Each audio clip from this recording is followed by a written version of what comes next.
Do you then think that in the context of countries like Burundi, which are totally francophone, do you think that they should borrow a leaf from the knowledge that you present from Lincoln? But principles are not linguistic in nature. They no, are they are universal. not. Yes. They are not. And that's why I say, should they borrow a leaf? It's not imputed upon them. Of course, it would be incumbent upon them to borrow positive principles. And what if they're all very literate to even understand the principle? We do not have a situation in which 100% of the population is illiterate. The elite play a principal role You in would prefer championing the that values 4 of people countries. decide for 400 people.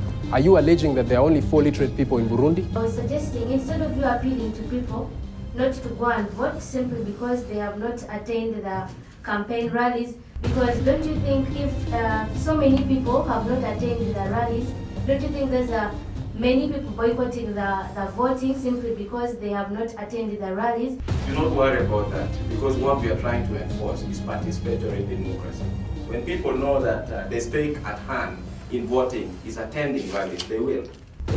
Do you believe in democracy? Is it a right?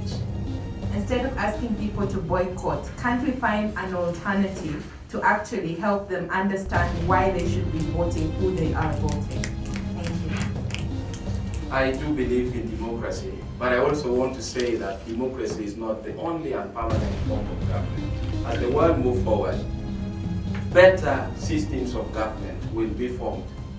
And one I mentioned in this debate is that if everyone is literate and everyone is rational and everyone is busy, then a few people will have to make decisions on behalf of the rest because they are able to make the right decision. The question of democracy is because human population is low and we want to share a collective responsibility. Time will come when we wouldn't need it. Thank you. In the words of Chairman Mao, the revolutionary of China, I will not be as blind to imagine that the US that started with slavery would be the advocate for democracy. I'll start with the people that identified as one, China. Where do we start understanding as Africans the concept of democracy? We start from the idea that we must lead ourselves. And I would like to now bring that to context, that the preferred discussion by Manzi is that the democracy we should concede to is one that Lincoln presents, President Lincoln in his time. A government by the people. And so we start with the African man, Manzi, that does not have any literacy, but seeks to lead himself. This is a man at independence.